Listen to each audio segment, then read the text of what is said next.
Wayne. Have you seen my logo as hot yet? Rolling. Hold on. Okay. Rolling. Hi, welcome back to the Cruise Adventure Crew reading. Adventure Crew reading. Okay, Papa's calling me. Hold on. And at once she saw the. Do we do that whole thing? Rolling. Welcome back. No, you don't redo the intro. Okay. Welcome back to the Adventure Cruise reading channel. And today we are going to be reading Wonder. And I'm on page 273, and there's 310 pages. By the way, we have not made a video, of you reading, of me reading, yes. Of me reading this book before, so I'm just gonna start where I left off. So this might be confusing. Okay. Sleep. Then they came out of the narrow valley, and at once she saw the reason. There stood Peter and Edmund and all the rest of Allison's army fighting desperately against the crowd of horrible creatures whom she had seen last night. Only now, in the daylight, they looked even stranger and more evil and more deformed. I stopped there. I've been reading for over an hour, and his sleep still didn't come. It was almost 2 a.m. Everyone else was asleep. I had my flashlight on under the sleeping bag, and maybe the light was why I couldn't sleep. But I was too afraid to turn it off. I was afraid of how dark it would be outside the sleeping bag. When we got back to our section in front of the movie screen, no one had even noticed we'd been gone. Mr. Tushman and Miss Rubin and Summer and all the rest of the kids were just watching the movie. They had no clue how someone had almost happened to me and Jack. It's so weird how that can be. How you could have a night that's the worst in your life, but no. Wait, hold on. Sorry. Sorry, guys. But to everybody else, it's just an ordinary night. Like on my calendar at home, I can mark this as being one of the most horrific days of my life. This is the day Daisy died, but for the rest of the world, this is just an ordinary day. Or maybe it was even a good day. Maybe somebody won the lottery today. Most Miles and Henry brought me and Jack over to where we'd been sitting before with Summer and Maya and Reed.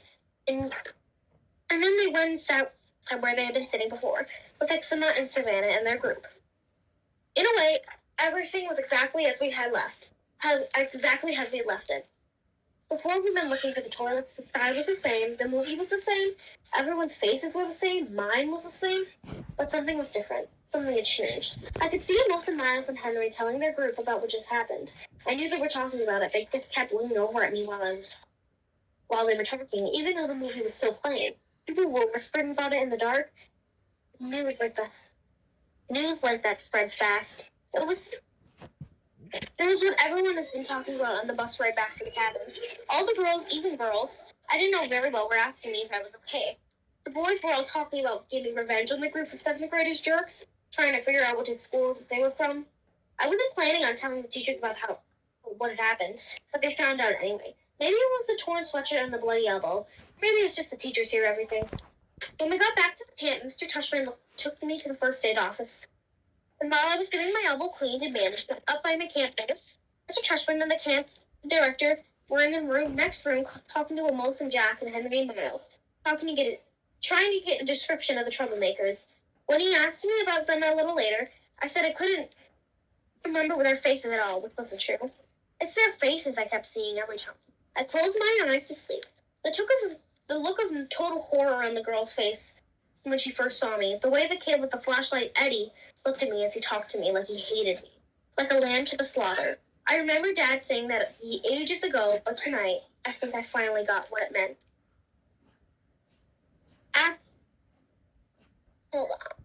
Aftermath. Mom was waiting for me in front of the school along with all the other parents when the bus arrived.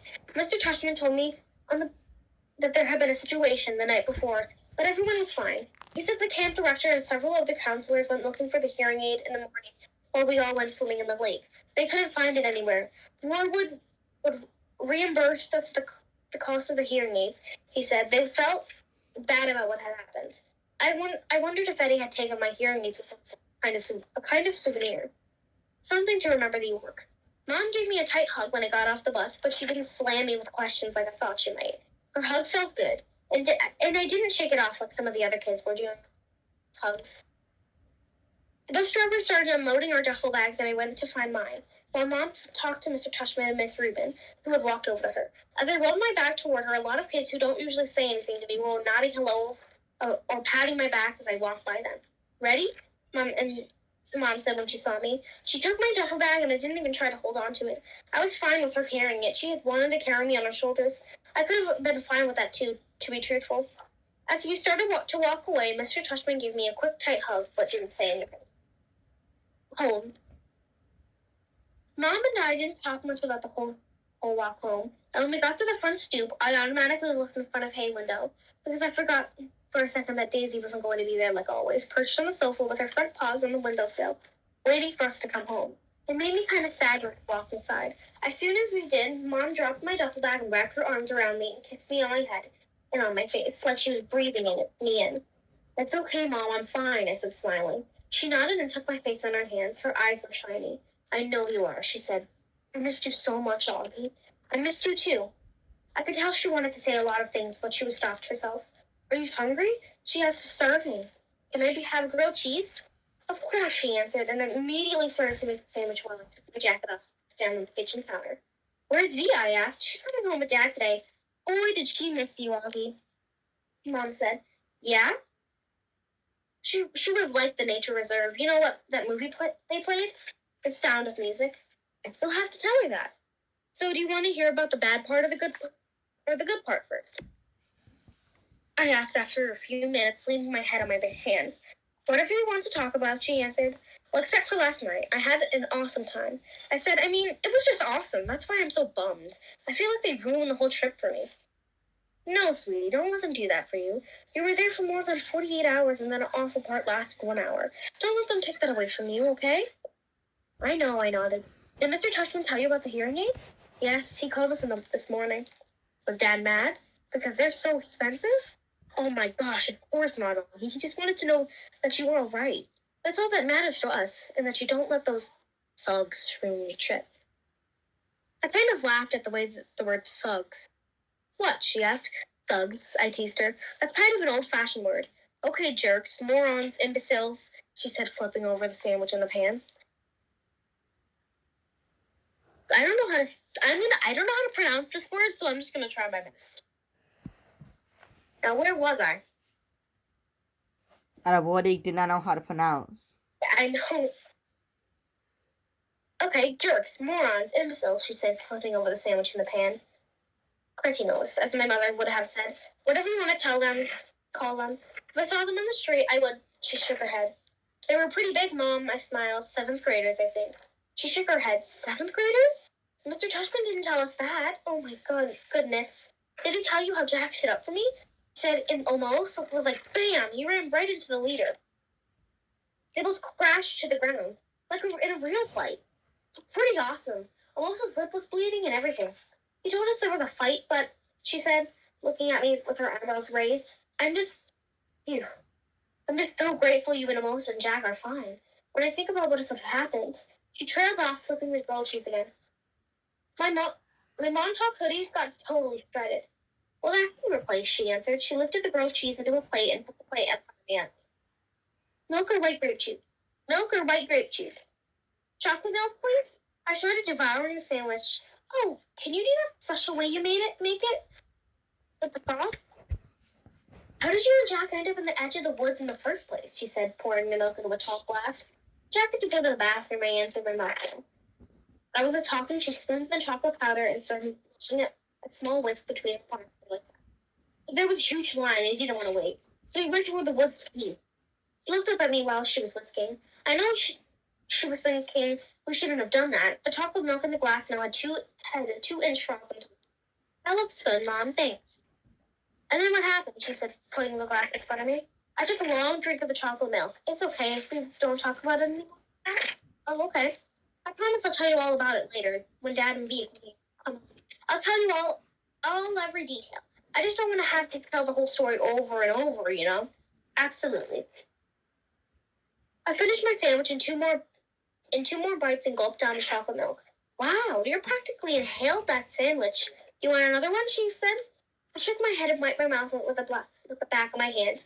Mom, am I always gonna have to worry about jerks like that? I asked, like, when I grow up, is it always gonna be like this?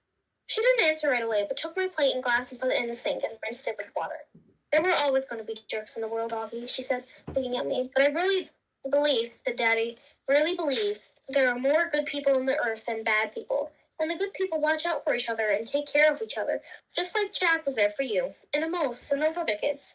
Oh yeah, Miles and Henry, I answered. They were awesome too. It's weird because Miles and Henry haven't even really been nice to me at all during the year. Sometimes people surprise us, she said, rubbing the top of my head. I guess. Want another glass of chocolate milk? No, I'm good, I said. Thanks, Mom. Actually, I'm kind of tired. I didn't sleep too good last night. You should take a nap. Thanks for leaving me, Babu, by the way. You got my note? She smiled. I slept with him both nights. He was about to say something else with her cell phone rang, and she answered. She started beaming as she listened. Oh, my goodness. Really? What kind? She said excitedly. Yep, he's right here. He was about to take a nap. Want to say hi? Oh, okay. See you in 2 minutes. She flipped it off. That was Daddy, she said excitedly. He and Via are just on the block. He's not at work, I said. He left early because he couldn't wait to see you, he said. So I didn't take a nap quite yet. 5 seconds later, Dad and Via came through the door. I ran into Dad's arms and he picked me up and spun me around and kissed me. He didn't let go of me for a full minute until I said, Dad, it's okay. And then it was Via's turn, and she kissed me all over like she used to when I was little. It wasn't until she stopped that I noticed the big white cardboard box they had brought in with them. What is that? I said. Open it, said Dad, smiling, and he and Mom looked at each other like they knew a secret. Come on, Augie, said Via. I opened the box inside was the cutest little puppy I've ever seen in my life. It was black and furry with a pointy little snout and a bright black eyes and small ears that flopped down. Oh, by the way, guys, if you want to know what happened to their other dog, Daisy, was really old, and they got her from a homeless man, so she sadly died. She sadly died. She sadly oofed. Oofed. She sadly oofed. In 2 more minutes. And now they got him too. Say bye. There's in 2 more minutes. It's gonna end. Bye. Come back next time for more wonder. Alright, bye guys. Don't forget to like and subscribe, and we will see you in the next UFO video. Bye. See ya. Mamma mia. So we're gonna make another video.